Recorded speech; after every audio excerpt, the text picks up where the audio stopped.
G'day folks, hope you're doing okay this week.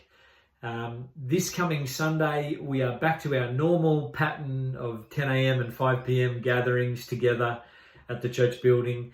Well done to those of you, and many of you did manage to kind of pivot and do that online thing together on Sunday. And personally I felt those anxious COVID vibes bubbling back up, but there were some really beautiful features to that online gathering. The number of really helpful reflections from brothers and sisters in church about Philippians and life together, and there's some choice things in that gathering. But this week back to our normal face-to-face stuff, but it will be a bit special this Sunday. Actually, there's kind of two special elements to it. First of all, we're going to be marking our 5 years together up and running as Anchor Church. And so we'll be attempting to celebrate and notice what God has done over the last 5 years, looking back, and we'll think together about the next 5 years. So that'll be part of the theme of our gatherings this coming Sunday, Sunday the 16th. And the other feature that's special this Sunday is we're going to do our AGM at 12 noon at the church building, kind of how we did it last year.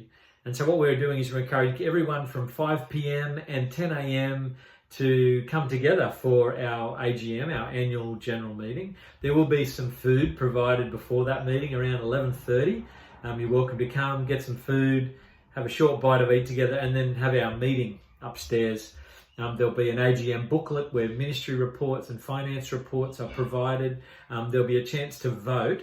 For those of you who are formal members, you can vote to elect members of the administration team and the review panel, and vote to approve the budget for this year and receive the accounts for last year.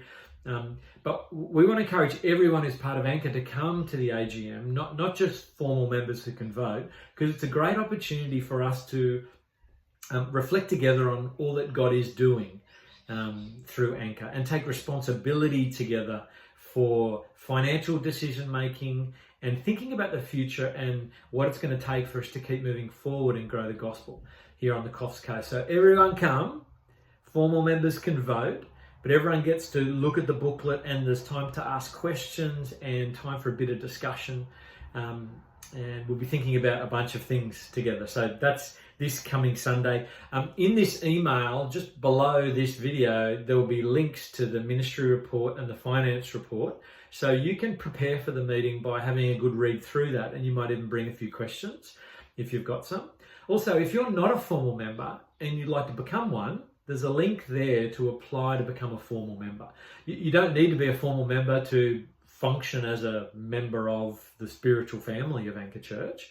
But formal members take responsibility for the administration and the business that sits beneath the spiritual family, and we'd encourage everyone to consider it. So there you go, that's what's happening this Sunday, a little bit extra special stuff. And then after Sunday, we kick into a new season together that we've been calling Draw Near. Christians for centuries have practiced something called Lent, which is the 40 days leading up to Easter, to anticipate and prepare for Easter. Draw Near is like our version of Lent, you could call it, where we just want to think together each year about digging into healthy practices of drawing near to God as we approach Easter. It's kind of similar to what we did with Advent approaching Christmas. Here we are approaching really the big event in the Christian calendar where we remember Jesus' death and resurrection. And we want to approach prayerfully and carefully, and possibly kicking back into helpful rhythms. So the encouragement is, or the challenge is to consider these 3 or 4 weeks leading up to Easter as a chance to kick back into daily practices of drawing near to God in Bible reading and prayer.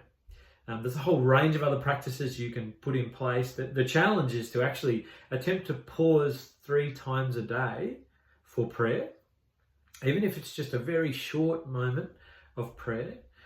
What kind of prayer practice could you put in place that you pause morning, noon and night? Daniel paused 3 times a day for prayer. David in the Psalms talks about pausing 5 times a day for prayer.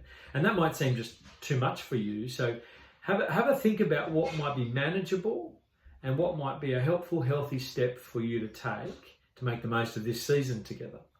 3 times a day to pray. You might want to fast something during this season as a reminder to you of what you're attempting to see happen in this season, drawing near to God. Anyway, that's coming for us. The best way that you make the most of that is to prepare for it and have a plan for what you're going to do. So there you go. That's what's coming. Love you guys. I'll see you on Sunday.